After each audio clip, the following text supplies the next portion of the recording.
This is a question and answer session with Dr.UMAR that's going to be an hour. Question and answer session with Dr.UMAR that's going to be an hour. If you have a question, you must send in a Cash App. If you have a question, you must send in a Cash App. This is the way it's going to go. This is FDMG fundraiser time. FDMG fundraiser time, and we sending our prayers out to the dog up in White Plains, dedicated to DMX. Get up, black man. This is how we're going to do it. If you have a question for Dr. Umar, you got to send in the Cash App. In order for your question or comment to be read, the donation needs to be at least $5. In order for the question or comment to be read, donation needs to be at least $5. If the donation is under $5, your name will be read. You will be honored, but the question and comment will not be read. It must be at least $5 for question and comment to be read and answered, but your name will be mentioned no matter how small of a donation you got, brothers and sisters. This is all about our children. It's about saving black boys. It's about saving black girls. It's about getting that HVAC done. It's about getting that plumbing done. We got 5 months, brothers and sisters, 5 months until the end of August. And I want to have that grand opening, unapologetically first annual Unapologetically African Family Festival and Conference. We want to have a festival and conference. If you have a question, you got to make a donation. So I got the Cash App up, $FDMG School. I got the Cash App up, $FDMG School. Hit your Cash App. Jay-Z's first 2 albums were not better than DMX's first 2 albums. Jay-Z's first 2 albums were not better than DMX's first 2 albums. Sorry about that. Okay? Hit your Cash App, $FDMG School, $FDMG School. You got a question, you got to donate. You want to answer, you got to donate. So the Cash App is up, brothers and sisters. I'm just waiting for the first donation to come through. Who gonna make that first one? Make sure you have your question or your comment. We got $21 from BK Trainer. Thank you, BK Trainer. $21. Where you at, BK Trainer? You might need to train me a little bit. You on the East Coast? You in Brooklyn? Where you at, BK Trainer? I got to get my 6-pack up. The Prince of Pan-Africanism got to get the 6-pack. I ain't seen my 6-pack since my sophomore year in college. I ain't seen my 6-pack since my sophomore year. Where them donations at? Hit your Cash App, $FDMG School. Any question, I'm going to answer it as long as it's $5. If it's under $5, I'm giving you a shout out, but I will not be answering your question. $FDMG School, brothers and sisters. What I got coming up. Next weekend, we have Boston, Black Parent Boot Camp, Boston, Massachusetts, at the Good Shepherd Church. Okay, but there's a book signing on Friday. So my very next event is the Black Parent Advocate book release for Boston, Massachusetts, Friday, April 9. Black Parent Advocate book release Friday, April 9. And then Saturday, April 10, also in Boston, is the Black Parent Boot Camp, 8 in the morning until 8 p.m. All training materials included. Lunch is included. Refreshments are included. But you should bring additional refreshments because you might like a certain tea, certain juice, certain snack. Bring it on through, brothers and sisters. Dress comfortably, brothers and sisters. Dress comfortably because you're going to be there 12 hours. No children. No children. Now, if you absolutely have to bring the child, bring the child. But 12 hours is a long time for a child to have to sit through this boot camp. And it's a long time for you to have to be distracted with your beautiful child as you try to learn the information. You must be in your seat by 10 a.m. next Saturday. Do not show up in Boston at the Good Shepherd Church, 18 Whittier Street, after 10 a.m. because you're not getting in. You're not getting in if you show up after 10 a.m. Okay? So the Boston book signing and the boot camp are at the same place. The Boston book signing and the boot camp are at the same place, Good Shepherd Church. My first visit since 2016, 6 long years. Come out Friday night and get your book. Meet and greet with the Prince. It's been 6 years. Boston Queens have them cameras. I ain't seen my beautiful Boston sisters in 6 years. You know I got them Papa Bear hugs for you. My Massachusetts ladies, you know I got them Dr. Papa Bear hugs for you. And then the next day, come back for the boot camp. Okay? And then Thursday, the 14th of April, Thursday the 15th of April, I will be in Augusta, Georgia for the first time. Thursday the 15th of April, Augusta, Georgia for the first time. Thursday the 15th of April, Augusta, Georgia, and we will be at the Humanity House, Humani Tree, HUMANITREE, humanitreehouse.com, located 305 8th Street, 305 8th Street in Augusta, Georgia, Thursday, April the 15th from 2 o'clock until 8 o'clock. And the very next day, I am in Atlanta.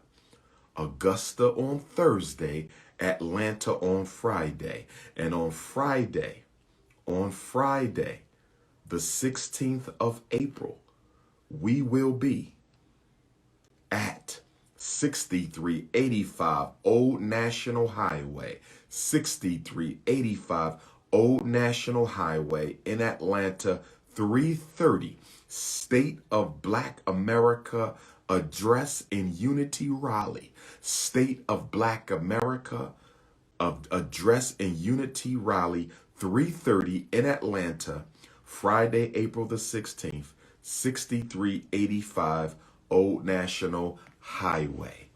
Okay? And then what do we have? What do we got after we hit up Boston?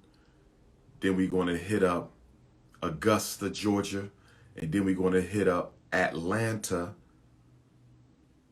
I'm missing something. We got something else in April. It'll come back to me. May 1st, Shreveport, Louisiana. May 1st, Shreveport, Louisiana. May 1st, Shreveport, Louisiana for the first time.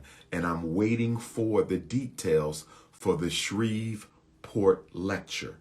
Tulsa, Oklahoma, May the 15th, Friday, at the Greenwood Cultural Center, Tulsa, Oklahoma. Friday, May 15, Black Parent Advocate book release and lecture, Greenwood Cultural Center. Saturday the 16th, Oakland, California. Sunday the 17th, Los Angeles, California. Blessed Love, Vernon Ave. Y'all know how we do. Ross, Bob, Sister Kim, the backyard, the food, the mic. You know how we do, LA. Black Parent Advocate book release, Los Angeles. Get ready. Now, for Oakland, where are we going to be at? Just so my Oakland family know. LA know where we're going to be. Tulsa know.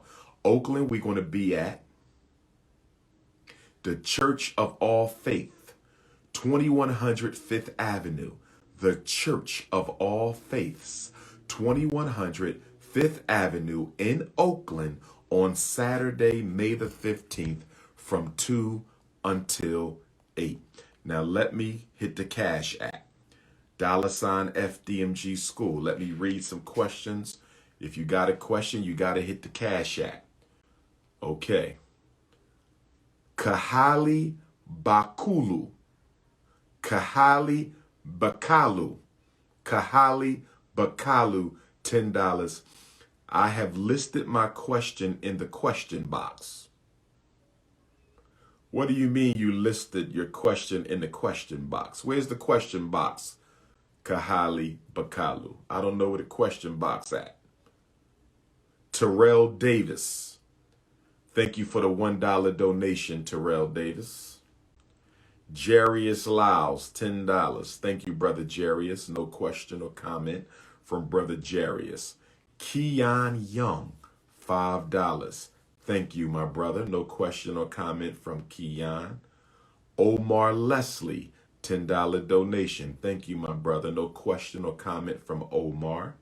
Cameron Butler, $25 donation. Thank you, Brother Cameron. No question or comment from Brother Cameron. Too Hot to Handle, 54. $50 donation from Too Hot to Handle, 54. Shout out to Too Hot to Handle. Edward, $15 donation from Edward. No question, no comment.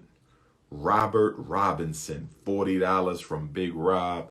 Thank you, Brother Robert Robinson. Tyreek Tilton,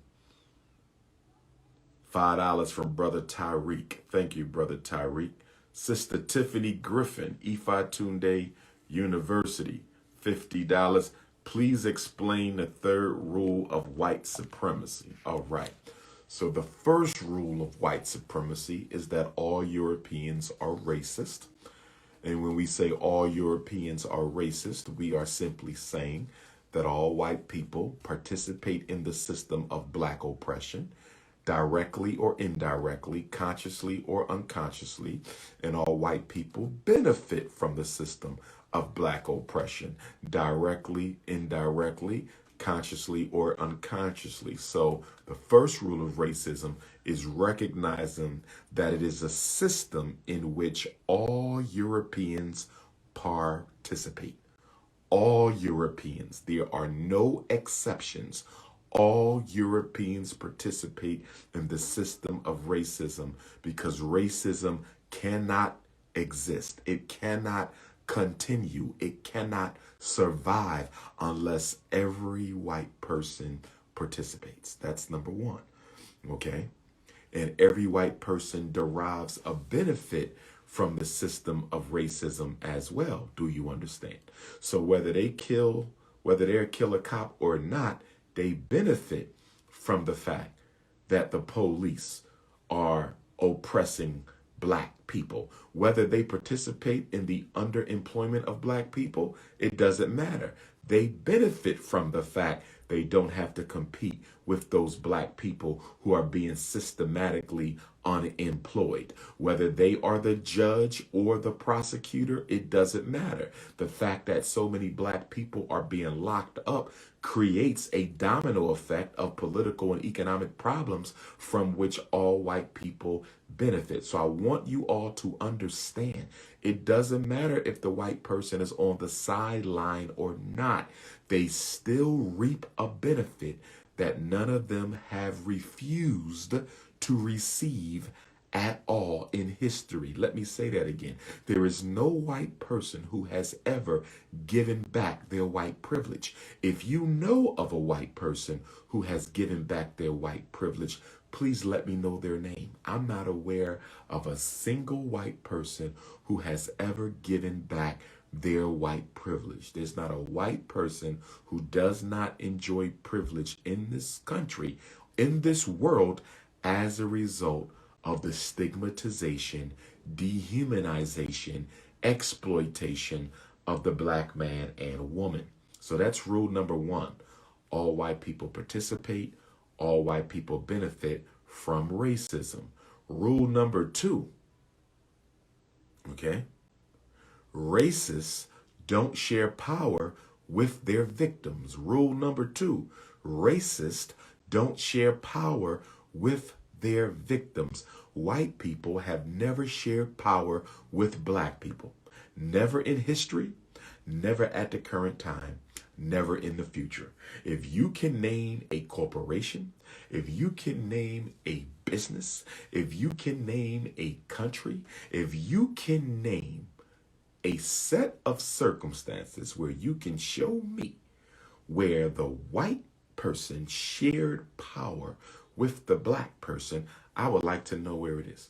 Because every situation in history where our ancestors shared power with white folk, they ended up losing that power to the white folk. So it may have been a temporary sharing of power, but it ultimately was a capitulation of power away from the black and towards the white. They don't share power. So when you hear people say things like one America, that propaganda that Barack Hussein Obama used to brainwash black people, there's no black America, there's no white America, there's only the United States of America. Do you remember Barack Obama saying that? Do you remember Barack Obama saying that when he won the presidential election, that victory speech? There's no white America. There's no black America. There's only the United States of America. So, Mr. Barack Obama, if there's no white America and there's no black America, there's only the United States of America. Can you explain to me then, Barry Soreto? Can you explain to me, Barry Soreto, if there's no black America or no white America, how is it that 1 out of every 9 black men are either in prison or jail right now? But for white males, that number is like 1 for 40. If there's no black America and no white America, can you help me understand why the average amount of wealth in a black household is less than 10% of the average amount of wealth in a white household? If there's no black America and no white America, how do you explain gentrification, Mr. Barack Obama? Because I'm not aware of a white community that has ever been gentrified by black folks. I have never seen a white community that was gentrified by black people. Does anybody know of a community of white people where black people came in and through the sheer power of their dollar were able to force all the white people out? I'm not aware of that. I'm not aware of a systemic miseducation effort being handed out to white children. I'm not aware of a school to prison pipeline for white boys. So, Mr. Barack Obama, President Obama, if there is no white America and no black America, how do you explain and defend the enormous and drastic differences in quality of life and path through life for black people as compared to white people? If there's no black America and no white America, then help me explain. Help me explain that. Why have black people never achieved an equal footing with white folk in this country in the 155 years since the end of chattel slavery? The truth is, there is a white America and there is a black America. They are unequal. It is unfair. And it is being unaddressed. The differences between white America and black America are unequal, unfair, and most of all, they are being unaddressed. They are being ignored. And on top of that, President Biden wants to help 11 million. 11 million. President Biden wants to help 11 million undocumented immigrants earn their work visas and ultimately their U.S. citizenship.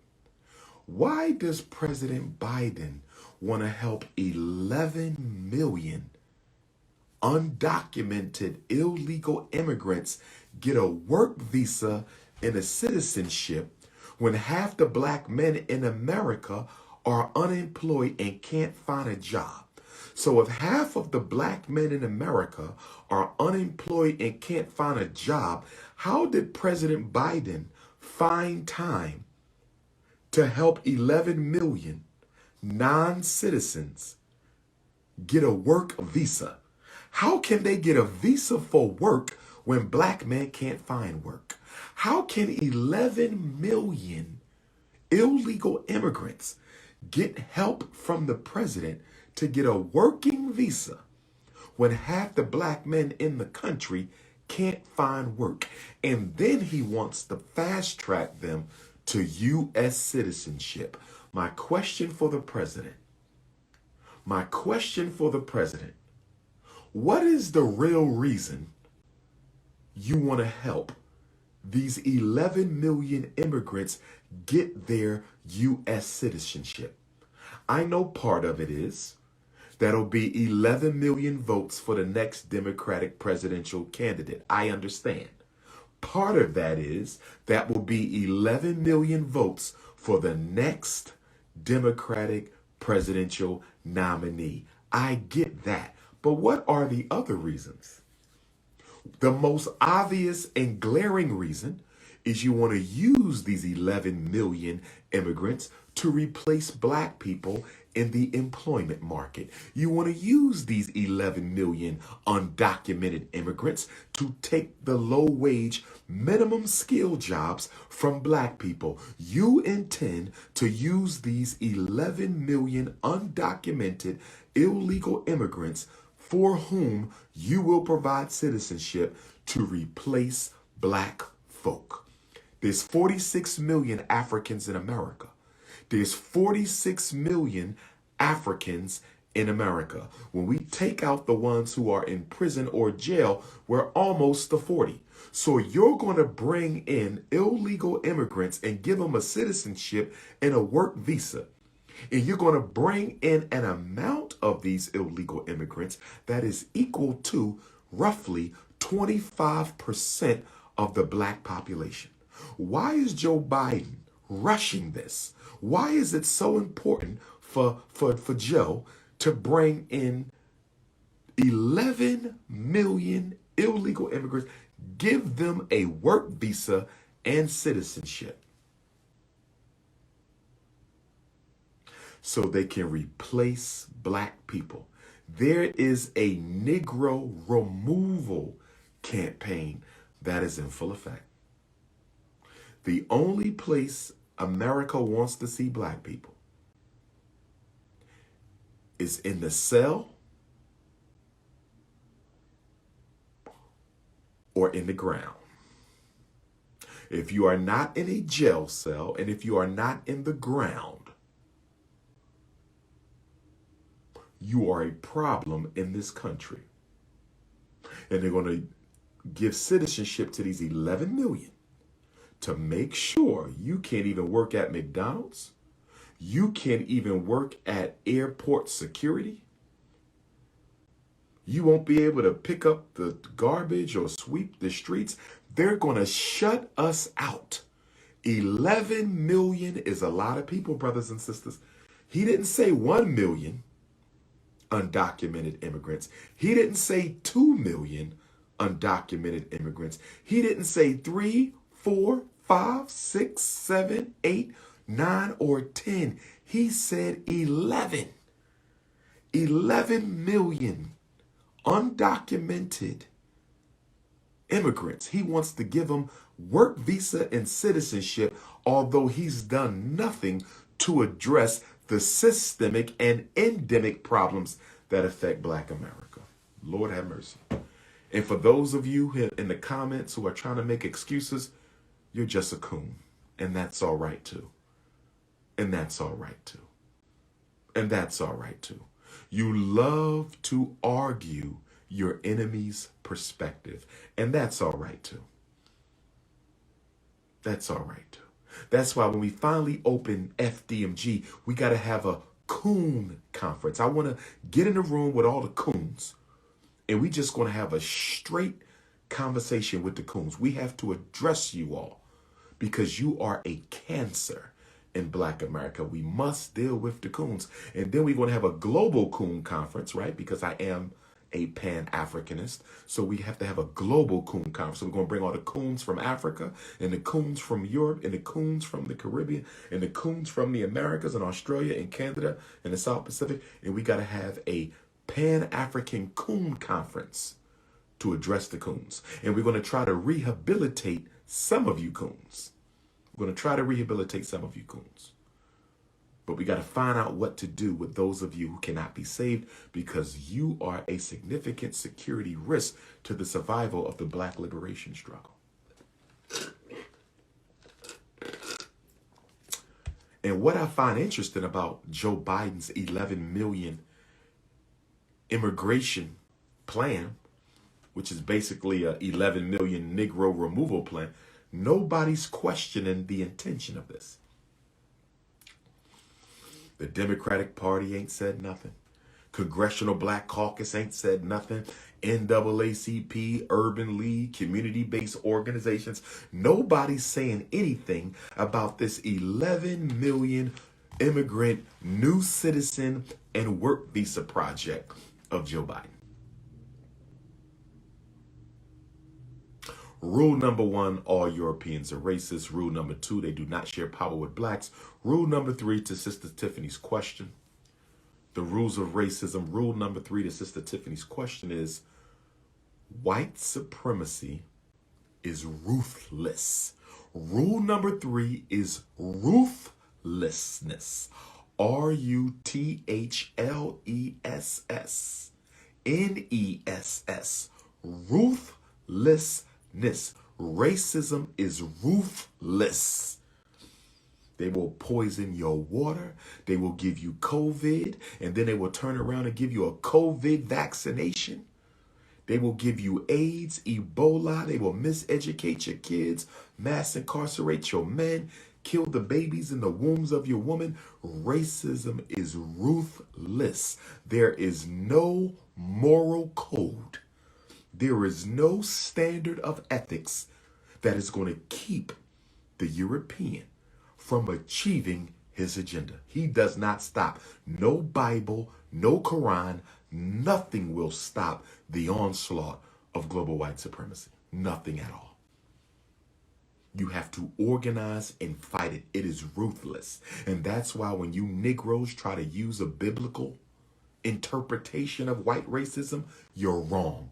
You Muslims want to use a Quranic interpretation of race, you're wrong. Okay? I don't care who you are. Ain't no religious book has no solution in it for white supremacy, because it is ruthless. And if you think you're going to pray your oppressor into loving you, then you're sicker than he is. If you think you're going to pray your oppressor into loving you, then you are sicker than he. Let's see if we got any more donations at the moment. DMX, get up out that bed, brother. We pulling for you. DMX, get up out that bed. We pulling for you. Pick and Roll. $5 from Pick and Roll. Thank you, Pick and Roll. No question or comment. If you have a question or comment, you must donate. Get on your Cash app. $FDMG School. If you have a question or comment, you must donate. Get on your Cash app. $FDMG School. And I will read your question or comment. Okay. Kahali Bakalu is back. Can you tell me about Ethiopian genetics? I need clarity on that question. What do you mean, Ethiopian genetics? We know that Ethiopia is within the cradle of mankind. It's where God first put the African, first put man and woman down on earth in Africa along the Fertile Crescent, which includes Uganda, Ethiopia, Kemet.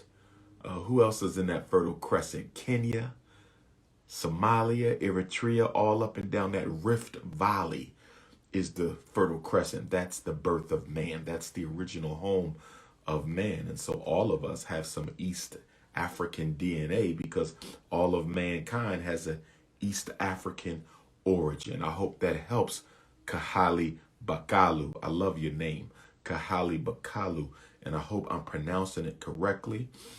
Brother Don Philo, is an all-black city similar to Tulsa possible? Yes, Brother Don, an all-black city similar to Tulsa, okay? Similar to Tulsa, an all-black city is possible. We can have an all-black city next year if we want one. You can have an all-black city in every state if you want one. You can have an all-black city in every country if you want one. But in order to build an all-black city, you got to have black people who are committed and convicted enough to bring it forth. That means they have to discipline their spending. That means we have to put our money together. That means we have to purchase institutions, renovate those institutions, and then we have to pay for the operation of those institutions like they did in Tulsa, Oklahoma, Charleston, South Carolina, Wilmington, North Carolina, Rosewood, Florida. We've had black Wall Streets all over America. Tulsa was the most famous because of what happened to it. Okay? Yes, we can have an all-black city. But in order to have an all-black city, you got to have a nationhood consciousness. You have to have a group of Africans who are serious about nationalism and serious about nation building. Nation building and nationalism goes hand in hand, because when you say you are a nationalist, you're automatically saying that I am a nation builder. And if you're saying that you are a nation builder, you are automatically saying that you want to create institutions. A nationalist is a nation builder, and a nation builder is an institution developer. So yes, we can have a community where we have our own bank, our own school, our own hospital, our own supermarket, our own manufacturing center, our own shipping industry, our own distribution network. Yes, we can do it. But you got to have the mindset to do it. Most black people are not interested in sacrificing for the greater good of the black community. And that is a global phenomenon. I don't care if you live in Africa, Europe, Asia, Canada, the Caribbean islands, the Central and South America. Most African people globally are psychologically defeated people. We are a psychologically defeated people. Why would you expect a psychologically defeated people to build an independent community? A psychologically defeated people don't believe it's possible to build an independent community. What is the number one symptom of a psychologically defeated person? What is the number one symptom of a psychologically defeated person? The number one symptom of a psychologically defeated person, I want y'all to hear me well. The number one symptom of a psychologically defeated person is negativism. Negativism. You ever been around Africans who are always negative? Always, we can't do this. We can't do that. That's too hard. That's impossible. The white man won't let us. We can't do this. We can't do that. That's too hard. That's going to take too much time. They're not going to let us do it. That is negativism. And negativism is the number one symptom of a psychologically defeated African. That's why we have Africans, Africants, and Africoons. I'm going to say it again. We have Africans, Africants, and Africoons. I am an African. I can. The African, I-K-A-N. I can do it. When you say I am an African, you're saying I can do it. You should never call yourself an African if you don't believe we can do it, because the word I can is right there in the word African. You can't have African without I can. So when you say I can, when you say I'm an African, you're saying I can. I can do it. So an African is optimistic. An African is optimistic. He is a revolutionary optimist. The African is a revolutionary optimist.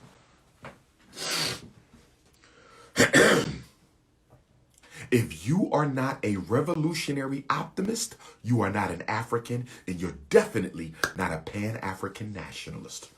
You must be a revolutionary optimist.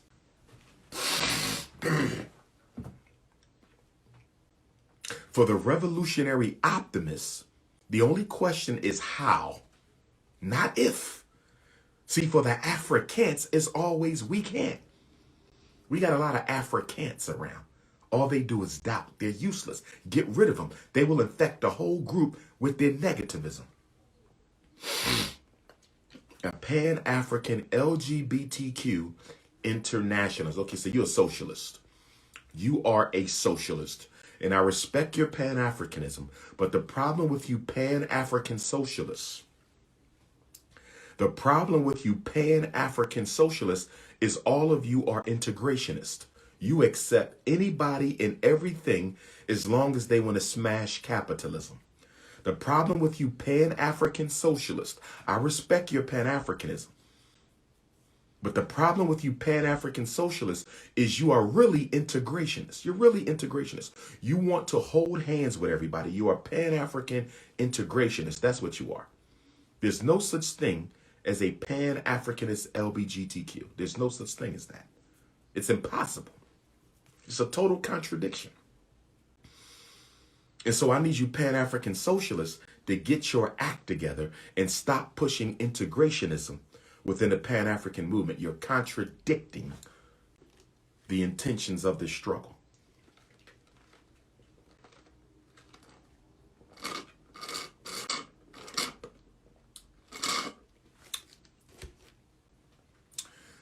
Okay, let me break this down to you, my beautiful African sister. And for the record, I love you. You're a lesbian, and I love you. You're bisexual, I love you. Okay, I love you as my sister, as the person, you understand? I want to be clear with you. I'm going to answer your question. Can you be LGBT and a Pan-Africanist? I'm going to answer your question. But first, I want to make sure you understand that my response is coming from a place of love. You're my sister, and I love you. Okay?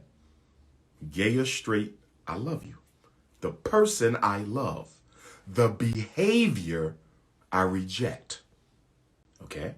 The person I love. The behavior I disagree with. And I want to tell you why. Pan-African nationalism. I'm going to give you the answer for the Pan-African nationalist. I cannot give you the answer for the Pan-African socialist. Well, I can. Let me give you their answer first. For the Pan-African socialist, you can be lesbian or bisexual and still be a Pan-African socialist, because the socialists operate on a European ideological paradigm. Okay, they come from a Marxist-Leninist approach to oppression. So for the socialist, they see capitalism as the problem, not racism. For the socialists, smashing capitalism is the problem, not racism, because they believe capitalism invented racism. So for them, you can be a lesbian and be a Pan-African socialist. You can be gay and be a Pan-African socialist. You could be transgendered and be a Pan-African socialist for them. So that's the Pan-African socialist. So you can be a part of that. They will accept you. They accept everything as long as you're against capitalism. Okay? Now let me give you the answer for the Pan-African nationalist. I want to give you the answer for the Pan-African nationalist.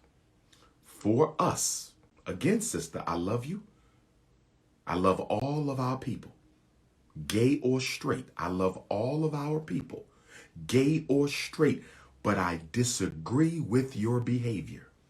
The reason you cannot join us, the reason you cannot struggle for us. Now, I will die for you, sister.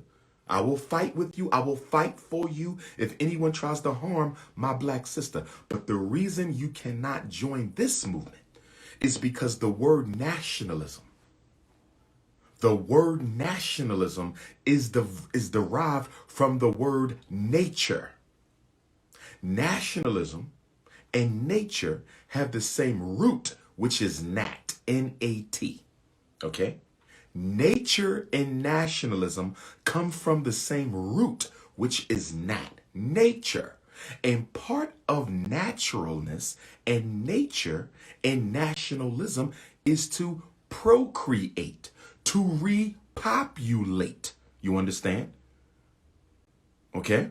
To regenerate. When we say nationalism, we're talking about building up a nation, and a nation is nothing more than a collection of families and communities.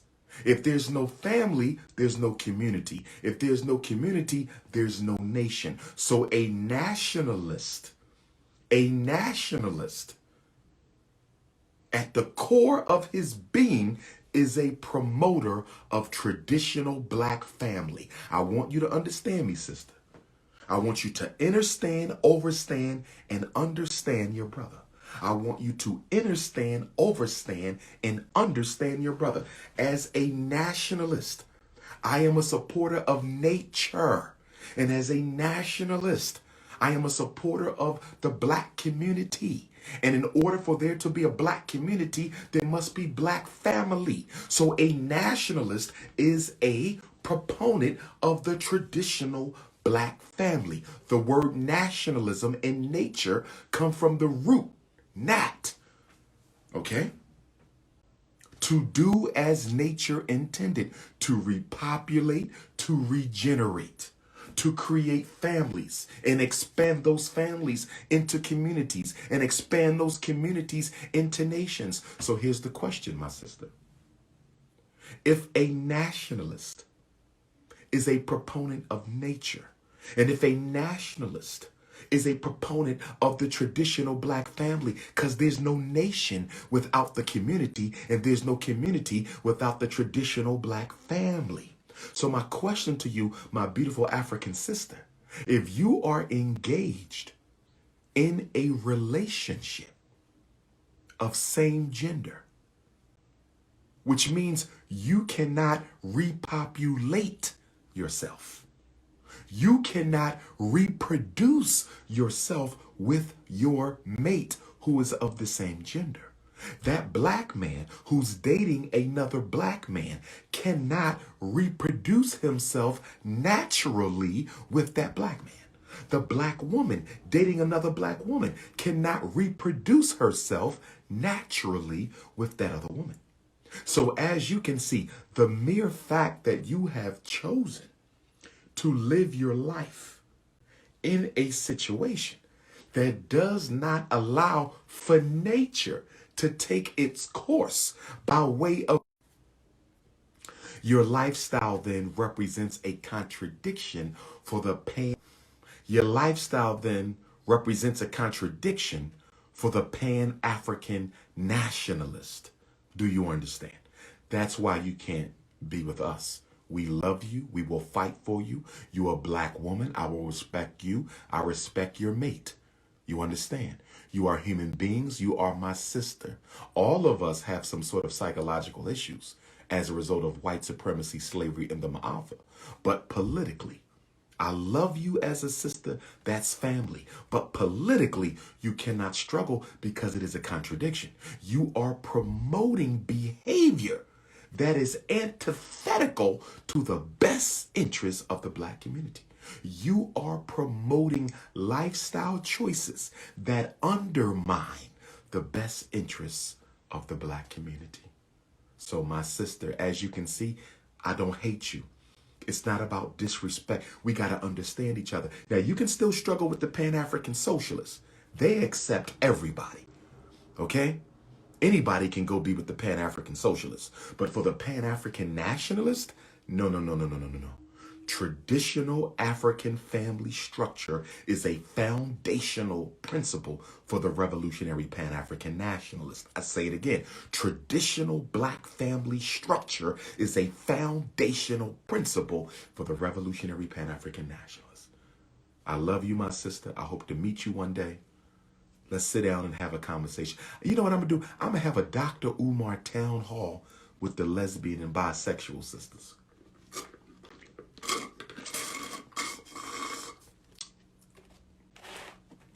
we're going to have the same thing with the brothers too. Or we might just do it all together. We need to have a dialogue. We're not coming together. Well, we are coming together as family, but we're not coming together under the same umbrella of political movement, right? So family is family, right? You could go to the cookout, have fun. That's family. But when we taking care of business, military science, African liberation, that's when some of us got to go out the side door. When we socialize it, that's one thing. But when it's time to take care of business of African liberation, some of us have to be excused from the meeting. I have some more questions. Sister Sarah Adajer.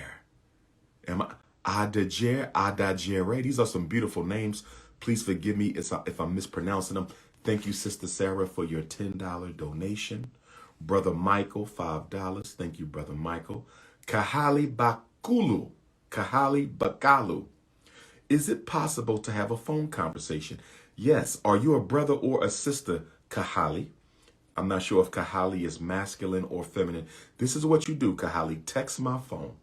Screenshot your donation so I know it's you. Screenshot your donation. Text it to my cell. 215-989-9858.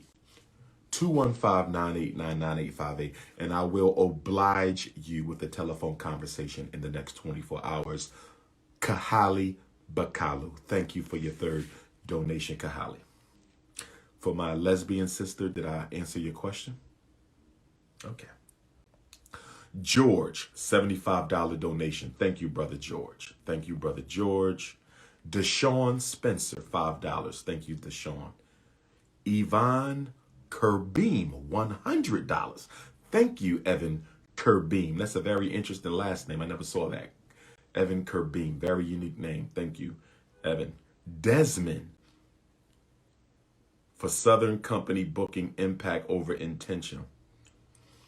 Okay, Brother Desmond, you're the one I'm going to be doing the training with. I think so. Thank you, Brother Desmond, for the $10 donation. Wait, I saw Sister Tiff in here. Didn't I see Sister Tiff in here? One second.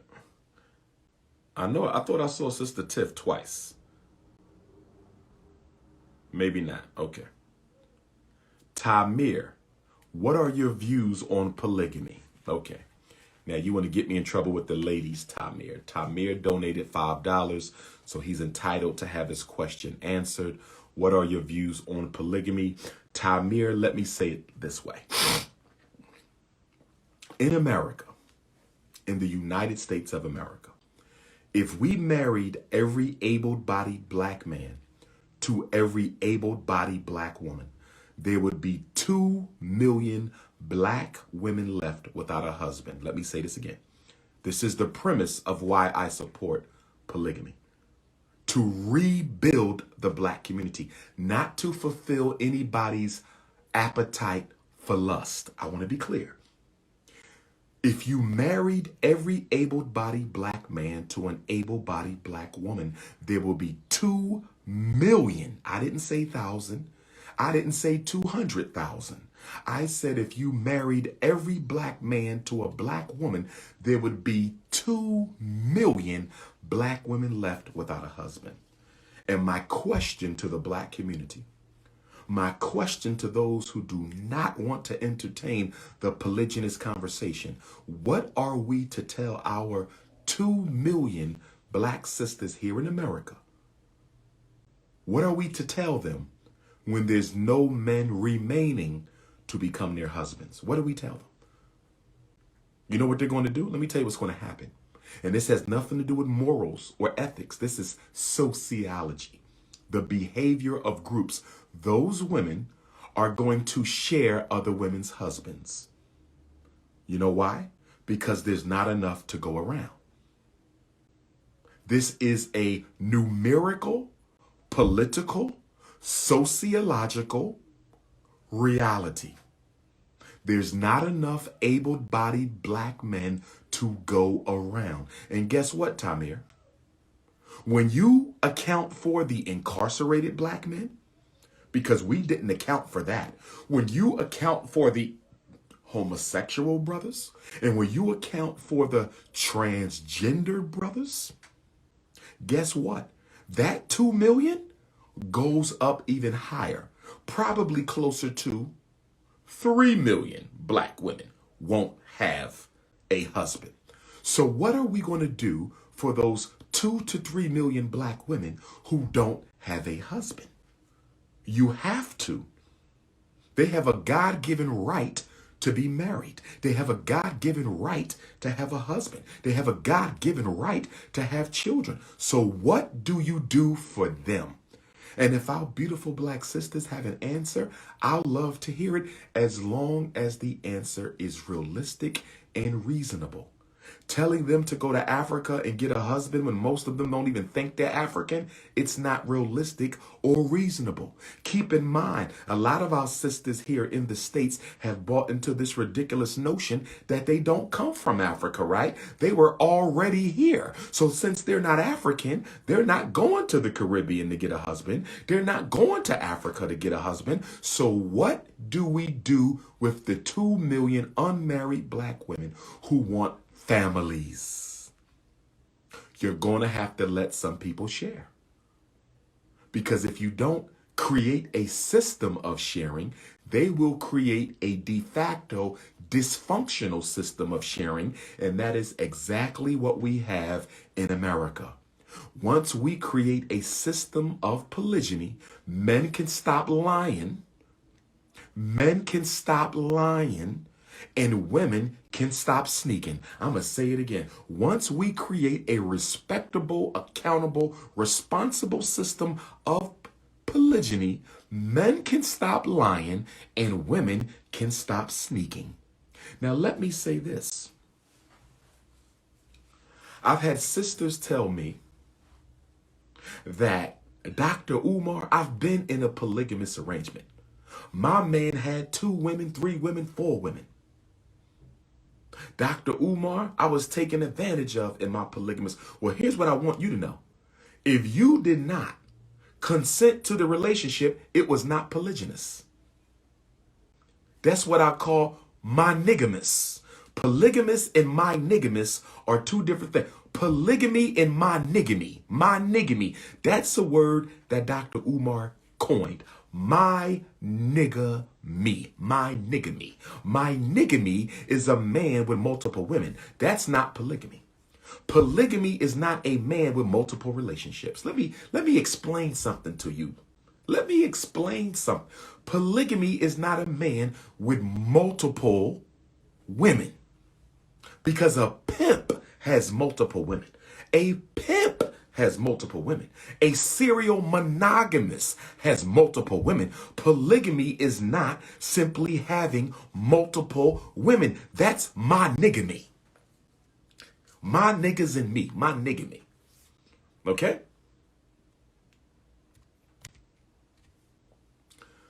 Polygamy is a relationship where the man has multiple families with women who are all in agreement and collaboration with one another. Let me say it again. In order for it to be polygamy, the women have a relationship with one another. Let me say it again. In order for it to be polygamy, the women must have a relationship with one another. Let me say it again. In order for it to be polygamy, the women must have a relationship with each other. If I got 5 women, 5 baby mamas, 5 women I'm sleeping with, that's not polygamy. You know why? For it to be polygamy, those women must know about each other. They must be willing to make the family system work. They must collaborate with each other. They must enter into a sisterhood. If there's no sisterhood amongst the women, it is not polygamous. If there is no sisterhood amongst the women, it is not polygamous. If there is no positive, productive, progressive sisterhood amongst the women, it is not polygamous. I want you sisters to understand me. When you tell me you was in a polygamous situation, no, you were not. You were simply in a situation where the man had multiple relationships.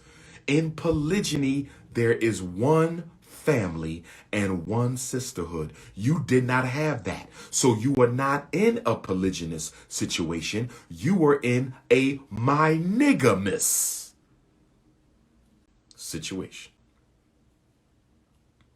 Okay? In order to be polygamy, there must be a sisterhood amongst the wives that is positive, progressive, and productive. If there is no sisterhood amongst the wives that is not positive, productive, or progressive, that was not polygyny. That was monogamy. I hope that answered your question, Tymer. Let's see who else we have here. Jakari Richardson, $8. Thank you, Jakari. Sister K, is that a brother or a sister? I think that's a sister. Sister K, $5. Can we have a phone conference? Sister K, you want a phone conference? Screenshot your donation, Sister K, and text it to my cell. 215-989-9858. 215-989-9858.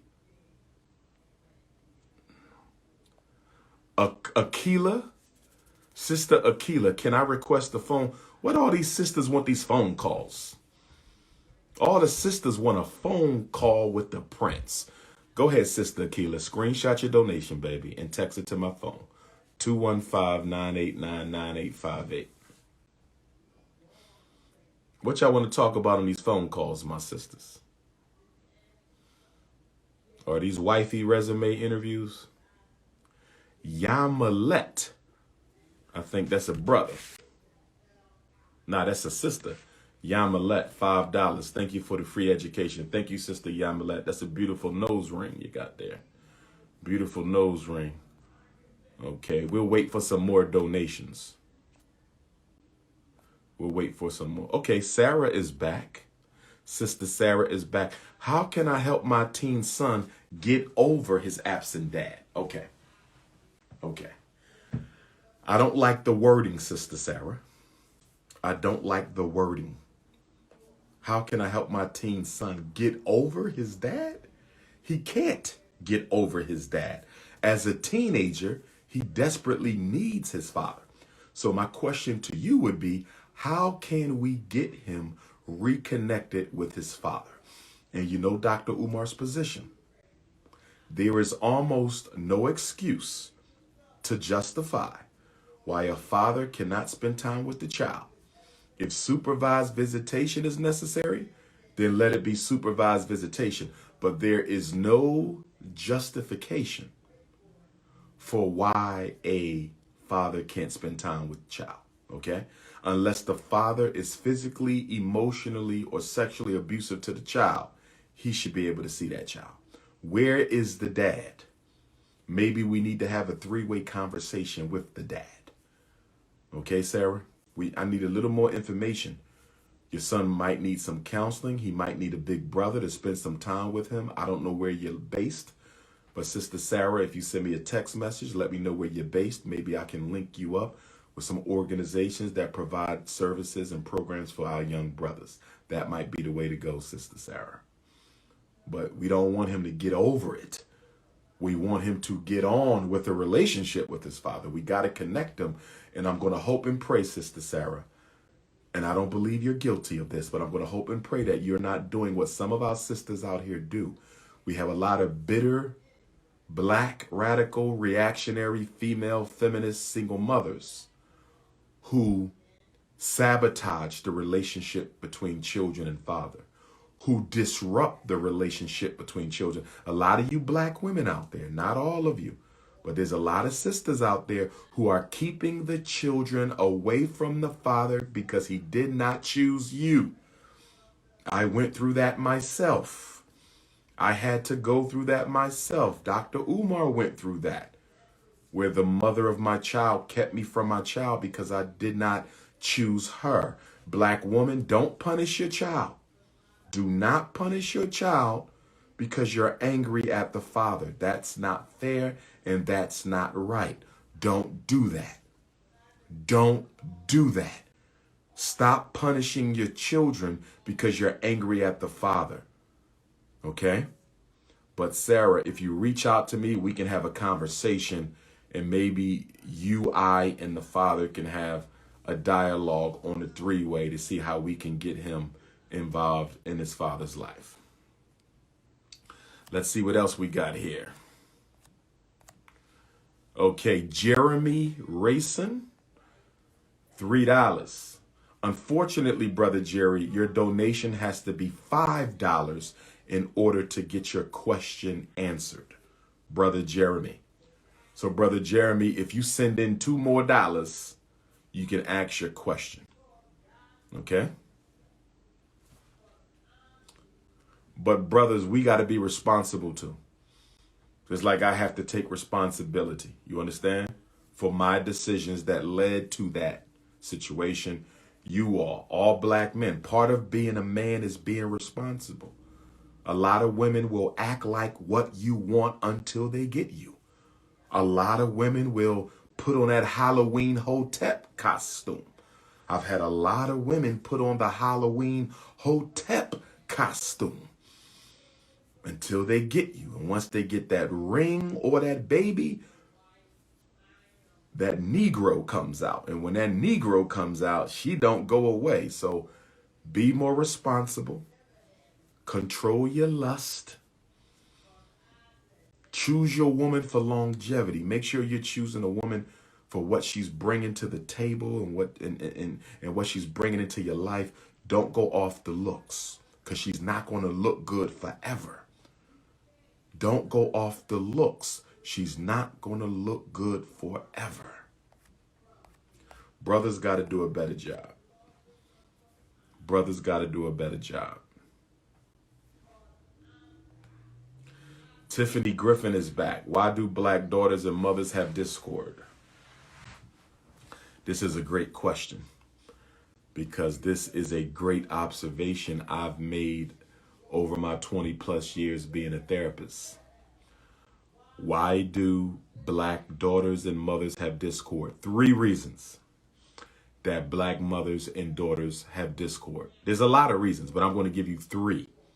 There's more than 3, but I'm going to give you 3. Number 1, although a mother wants the daughter to do better than them, although the mother wants the daughter to have a better life than she had, although the mother is rooting for the daughter to be all she can be, once the daughter has achieved a level of success that the mother did not achieve, some mothers can begin to get a little jealous of the daughter's success. It's true. I've seen it. I've had mothers admit it. And although she's happy for you, she's still happy. She still loves you, but a little part of her is jealous because she wish she didn't have all those kids young, or she wish she could have went to college, or she wish she could have became a teacher or a nurse or a doctor or a business owner. She loves you and she's happy for you, but a part of her is hurting because she wish she could have experienced what you are experiencing. So what I say to all the daughters who have jealous mothers, be patient with your mother. Look past the fault. Understand it's going to take her some time to get over the fact that that train has passed. She will get over it, but you have to be patient with your mother. Because had it not been for her, you might not be where you are. So don't rub your success in your mother's face. Don't do that. Don't disrespect your mother. Don't do that. Don't call her jealous. Don't do that. Understand she got to adjust to the fact that her daughter is living a life she wish she had. So be patient. with your mother. But yes, there is a such thing as maternal jealousy. Yes, yes, yes. Maternal jealousy is real. Yes, it is. And some maternal jealousy can be psychopathological. Some maternal jealousy can be psychopathological. I mean, to the point where the mother is helping the domestically abusive baby dad get access to the daughter to destroy her life. And the mom sabotages the marriage and tells the fiance all the little freaky stuff you did when you was a kid and all this other stuff. So sometimes it can get out of hand. Maternal jealousy can get out of hand sometimes, and you might got to separate from mom for a little bit, but that's still your mother. Okay, you can never have good luck in the afterworld if you don't treat your parents well, because she becomes the ancestor to look over you. So be patient with them, be forgiving with them, try to understand where they're coming from. They will get over it if you're patient. That's number one. Maternal jealousy. Number two, mothers can be jealous of the daughter if they see the father show the daughter a love that the father never showed the mother. I think this was part of my situation. I'm going to say it again. If the mother never got the type of love from the father or her own father, let me say this again. If the mother never got the type of love from the baby's father or her own biological father, some is jealousy again. They can really have a problem watching you get loved on by your dad when they were never loved on by your dad or their own dad. That is also real big. That is also real big. That is also very, very big. Okay? Number three, a third reason, intergenerational trauma.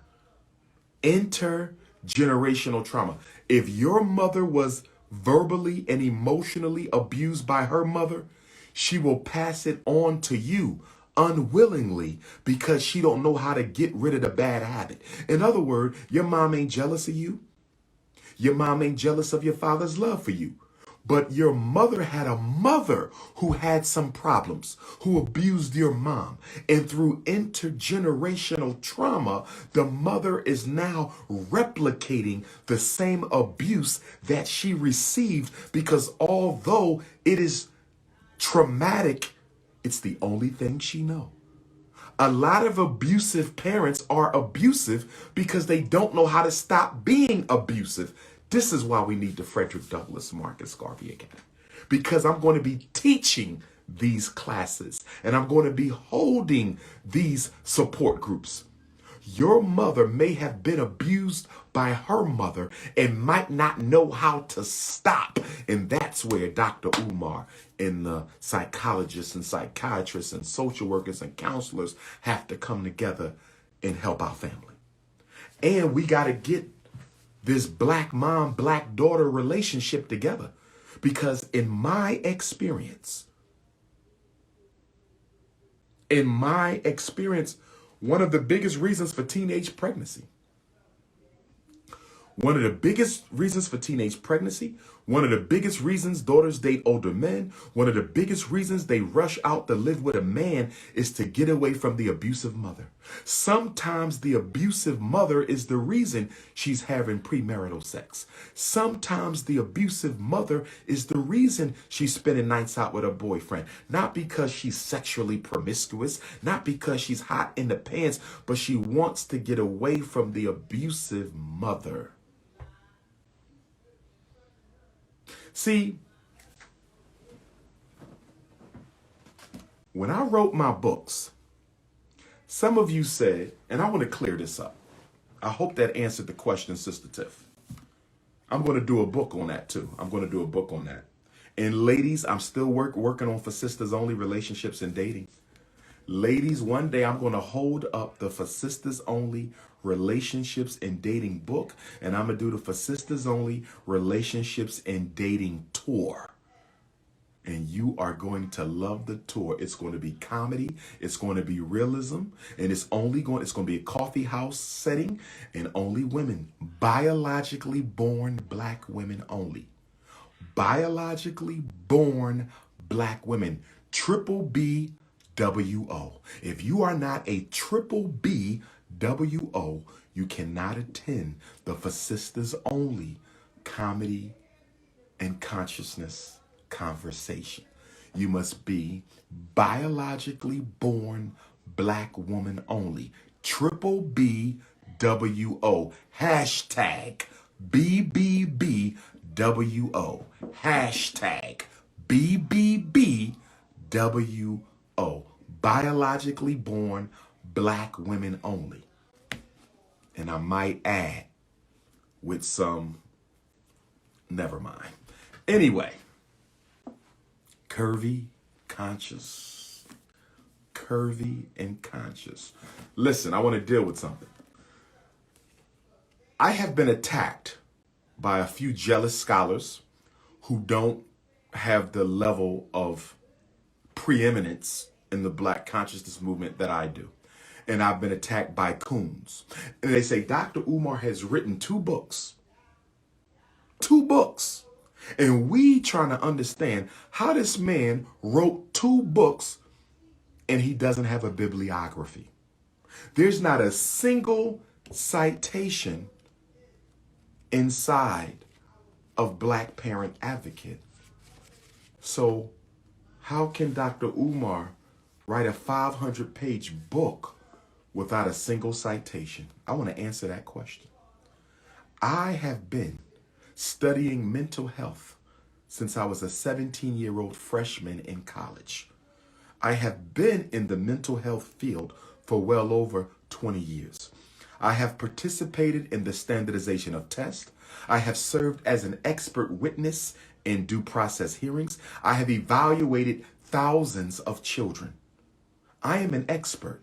And because I am an expert, everything that I write about in this book comes from my own, let me say that again, my own direct encounters and experience with the psychoacademic Holocaust. So I don't have to quote no white psychologist. I don't have to quote no black psychologist, because these are not the words of the white psychologist, and these are not the words of the black psychologist. These are the words of this black psychologist, Dr. DrUmarJohnson. Now, other scholars must quote when they do books on black children because they don't have my credentials or my experience or my training. They don't have it. So when they cross over and write books on the effeminization of the black male, when they cross over and write books on ADHD, they must quote white folks and they must quote black folks. I don't have to do that because I have my own direct experience, more than 20 years of doing this work. So I don't quote nobody in here except myself. Period. Point blank. End of story. Let's get on back. Any more questions? Let's see how we living on the Cash App. $ FDMG School. We getting off at 7 o'clock because I'm going to watch UCLA upset Gonzaga. We're going to get off at 7 o'clock Eastern time because we're going to watch UCLA upset Gonzaga. So we got 22 minutes. Sister Janet would like a phone conversation. Ladies, what's going on with all the phone conversations today? Somebody help me out. Why do all the sisters want a phone conversation for their donation today? What's going on with all these phone conversations? Now, y'all know the consultations are $75. Consultation with Dr. Umar is $75. But for you sisters, I will oblige your requests and I will give you your phone conference. Okay? We can't be an hour though. That's a $75 consultation fee.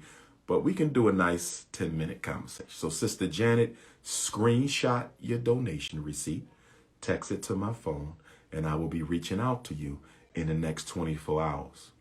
And if any of you phone consult queens happen to be nappy, natural, and single, you know, you might want to indicate that too. I'm just kidding.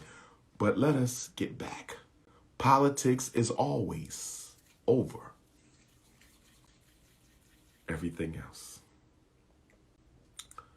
BK Trainer, what are your thoughts on the George Floyd trial? What are my thoughts on the George Floyd trial? I haven't watched any of it yet, but I have been reading some of the updates. I haven't watched any of it yet, but I have been reading some of the updates. And I think part of this distraction from the president involving immigrant issues is to distract away from the George Floyd trial. That's why they're paying all this attention to all this other stuff to make sure we're not focused on the George Floyd trial. They're going to try to let him off, but it's going to be tough because some of those testimonies that were given from eyewitnesses and experts were very damning to the defense. Some of those testimonies that were given by the eyewitnesses and the experts, some of those testimonies were very powerful and will be damning for the defense. Okay? So that's what I think about that, Brother BK. Mr. $13. Thank you, Mr. for the 13. FDMG. Okay. If you have a question, make the donation. $ FDMG School. Brother J, for a live chat. You can't get a live chat for $10, Brother J. Oh, you want to do a live chat on Instagram, Brother J? But how can I find you? Because when I click on the view requests, I only get one person. Can somebody explain to me why they only give me one person now? I'm not able to choose. When I click on live chat on Instagram, I'm not able to choose who I want. They only give me one person now. And I'm trying to understand why they only give me one person now. Brother Warren, will the COVID passport become mandatory? I'm afraid so, Warren, but I hope not. Will the COVID passport become mandatory? I'm afraid so, Warren, but I hope not. But I hope not. But I hope not. How is the search for the building going? Where you been at? We got 2 school buildings we trying to get up. HVAC and plumbing. It's all about the HVAC and the plumbing. It's all about the HVAC and the plumbing. If you got a question, you got to hit the Cash App today. $ FDMG School. Boston, I will see you Friday for the book signing and Saturday for the boot camp. Boston, I will see you Friday for the book signing and Saturday for the boot camp. Augusta, Georgia, I will see you at Humanity in Augusta, Thursday the 15th. Atlanta, Friday the 16th. South Bend, Indiana, May 23rd. South Bend, Indiana, May 23rd. For the Black Messiah Conference, all my Indiana family. I haven't seen you guys in a long time. I'm looking forward to seeing all my Indiana family in South Bend on Sunday, May 23rd. Shreveport, Louisiana for the first time, May 1st. Shreveport, Louisiana for the first time, May 1st. Tulsa, Oklahoma, May 14th. Oakland, California, May 15th. Los Angeles, Blessed Love on Vernon will be Sunday, May the 16th. What else am I missing? I know I'm missing another event. I'm always leaving somebody out. It'll come back to me. It'll come back to me. We got 15 minutes left. Any questions? Hit the Cash App. Brother J for my IG. Brother J live chat. How do I get you though, Brother Jay? That's the question. That's the question. Because they only give me one person. I'll be coming to Mississippi soon too. Biloxi, Mississippi is coming up. Biloxi, Mississippi. Harrisburg, Pennsylvania is coming up. Harrisburg, Pittsburgh. Oh, North Carolina. I'm sorry. North Carolina. Triple threat, North Carolina. Fayetteville, North Carolina for the first time on Friday, June 4th. Charlotte, North Carolina, Saturday, June 5th. And Mooresville, North Carolina, Sunday, June 6th. I'm going to say it again. Triple threat, North Carolina, first weekend in June. Fayetteville debut, Friday, June 4th. Charlotte, Saturday, June 5th. Mooresville, Sunday, June 6th. Fayetteville is an outside lecture. Charlotte, North Carolina is going to be like a coffee house, town hall type vibe. It's going to be 2 shows in the same day. Sister Aurora is putting that together in Charlotte for Saturday, June 5th. And then Mooresville, North Carolina is going to be Sunday from 11 to 4. That's going to be a school to prison pipeline lecture. So all my North Carolina people, get ready for the first weekend in June. Triple threat. Fayetteville for the first time ever. The Prince is coming. Charlotte, I am back. Mooresville, first time ever. Triple threat, Carolina. If you got a question, you got to make a donation. If you have a question, you must make a donation. $ FDMG school. Shamira for Black feminism versus Black womanism, $100. I love your name, Sister Shamira. Shamiria. It's a beautiful name. Black womanism says the Black man got some issues dealing with his woman. And the Black woman has a right to check the Black man. But she's not going to make the Black man a scapegoat for racism. See, the Black womanist understands that she can hold her brother accountable, but she don't have to unite with the white feminist. The Black womanist understands that she can check her brother on the community level and still be feminine. The Black womanist is not trying to be a Black man. She doesn't feel she got to act like a man or be a man to be equal to a man. That's the Black womanist. Whereas the Black feminist is a white woman in a black face who feels like she has to become a man in order to be equal to a man. That's the difference between the womanist and the feminist. The African womanist maintains her femininity. She's not giving it up. True, authentic African culture-based femininity. That's the difference between the Black womanist and the Black feminist. For Shara, $40. Are Catholic schools a good option for our children? Are Catholic schools a good option for our children? Sister Fashara Boy. Are Catholic schools a good option? To answer your question, my queen, they are not. Catholic schools are not a good option. They are indoctrinating our children with European Christianity. They have them praying in front of a white Jesus and a white Mother Mary, and not to mention the potential for sex abuse issues. So I do not support the Black child going to any school except an independent, revolutionary, pan-African nationalist, community-owned and operated academy. That's the only school I support. The Catholic school is not a good option, but I understand parents do it out of a lack of options. The Catholic school is not a good option, but I understand why many of you parents do it out of a lack of good options. Jamal says, how do you deal with coons? Get away from them. Put your mask on. You got to put your mask on because you could catch the coon virus. Wear your COVID mask for the coons. Wear your COVID mask for the coons, okay, before you catch the coon virus. All right? Brother Jay, when you coming to Houston, Texas? When are you coming to Houston, Texas? I want to do Houston and Dallas, but I'm having trouble finding a place in Dallas. We got a place in Houston for the book signing, but we need a place in Dallas. So for my Dallas family, I need your help. For my Dallas, Texas family, I need your help. I can't come to Houston without coming to Dallas. I love y'all both. I love my Houston queens and I love my Dallas queens.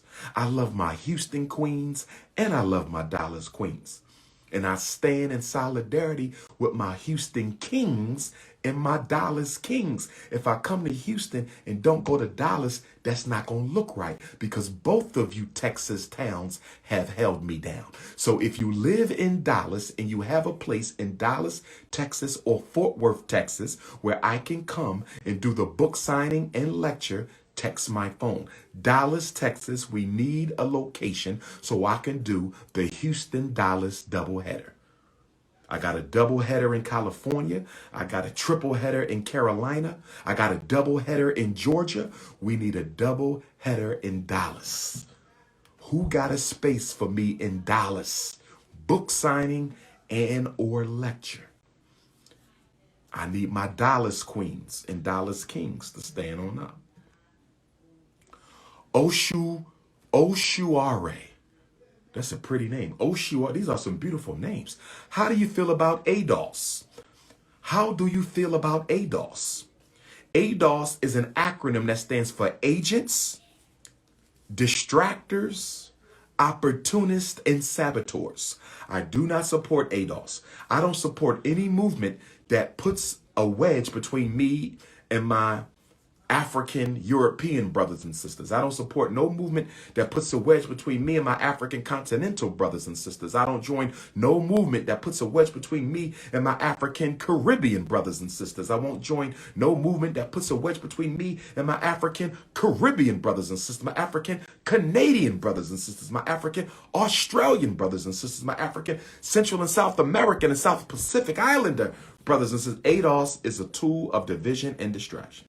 We are one race. We are one family. We are one people. We are one race. We are one family. We are one people. And I do not have to weaponize African immigrants in order to prioritize reparations. I do not have to weaponize African immigrants in order to prioritize reparations. There are 46 million Africans in America. 46 million Africans in America. Only about 3 million are African immigrants. Out of 46 million, only 3 million are African immigrants. Why are we making them the problem? How can 3 million African immigrants be Black America's problem? That is ridiculous. How can 3 million African immigrants be Black America's problems? That is ridiculous, brothers and sisters. Ridiculous. They want to pick on the African immigrants, but they don't want to pick on the LGBTQs. They scared of them. They don't want to pick on the Asians. They scared of them. They don't want to pick on the Latinos. They scared of them. They don't want to pick on the feminists. They scared of them. They scared of everybody else. ADOS is scared of all the other minority groups that's been robbing Black people's civil rights for the past 50 years. They scared of them. So they want to pick on the African immigrant and make the African immigrant the scapegoat for what everybody else been stealing from Black folks. They scared of every other group. So they pick on. I appreciate y'all donations tonight. I appreciate, let me see who else we got. Kay is back. Can I have the number? Sister Kay, you don't know my number by now. You don't know my number. 215-989-9858. 215-989-9858. 215-989-9858. That's the number. You should already have that locked in. Tequila, $5. Thank you, Sister Tequila. Brother Gaines, coming to Baltimore soon. Yes, sir. We got to hit up Black Maryland. We got to hit up Ricky. South Bend, Indiana will be a lecture. Yes. South Bend, Indiana is a 2-day event. The 22nd and 23rd, but Dr. Umar will be there the 23rd. The 22nd and 23rd, South Bend, Indiana, Black Messiah Conference and Convention celebration, but Dr. Umar will be there on Sunday. I want to see my whole Indiana family. To Sister C, $100. Thank you, Sister C. Did I hit everybody?